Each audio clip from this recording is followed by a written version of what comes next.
bagi saya dan Pak Bambang, ketika dipilih kami ini adalah pelayan rakyat. Maka tugas kami adalah melakukan apa yang rakyat minta.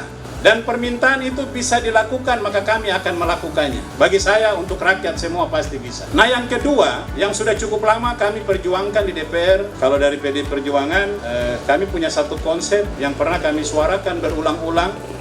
Sayangnya itu belum bisa diwujudkan karena bukan kami yang kepala daerah. Tapi mudah-mudahan dalam pilkada ini kita diberi kesempatan oleh rakyat supaya ini bisa kita lakukan. Ini kami sebut dengan konsep pembangunan yang bersifat menyeluruh dan tuntas. Nah, sedikit saya menjelaskan maksud dari konsep ini. Menyeluruh dan tuntas artinya begini Bapak Ibu. Faktanya bahwa selama ini kita kalau mau bangun jalan, nah itu kalau pemerintah bangun 2 kilo, lalu nanti dibangun lagi cicil di Gurik, ya, di Muram Sari, nanti pindah lagi kemana.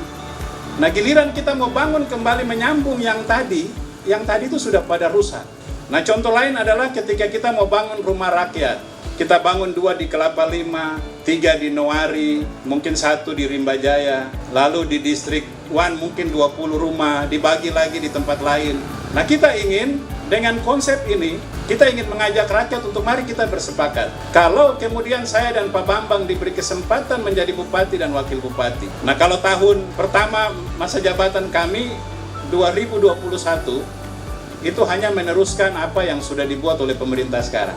Mungkin nanti kita hanya punya andil pada saat perubahan anggaran.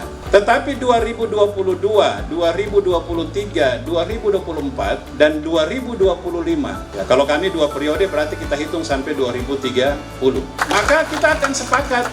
Kalau rakyat setuju kira-kira di tahun pertama apa yang mau kita utamakan. Kalau kita mau bangun jalan, maka kita akan bangun jalan saja di tahun itu.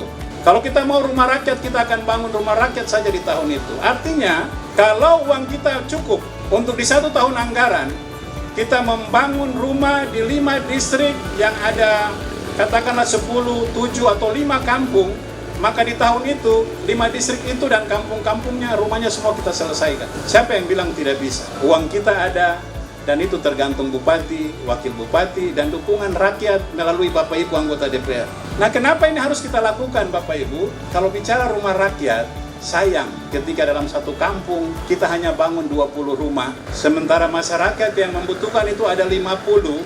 Pernahkah kita ikut merasakan suasana hati mereka yang 30 kepala keluarga yang tidak kebagian rumah?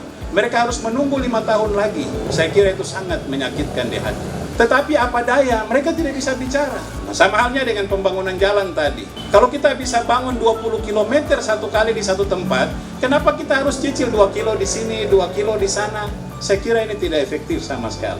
Maka konsep ini akan menjadi bagian dari perjuangan saya dan Pak Bambang. Dan saya yakin rekan-rekan partai koalisi pasti sepakat dan akan mendukung. Karena apa? Ini untuk rakyat. Nah, yang ketiga, kami punya konsep yang juga lama kita perjuangkan. Ini yang kami sebut dengan membangun kota di kampung. Nah, konsep ini sesungguhnya mendasari pada kesamaan hak masyarakat. Bapak Ibu, di beberapa tempat kita lihat sudah ada jalan aspal yang bagus. Tapi di banyak tempat, mereka sampai hari ini, generasi ganti generasi, mereka kalau mau lihat jalan aspal itu kalau datang ke kota. Maka ini juga akan menjadi perhatian kami.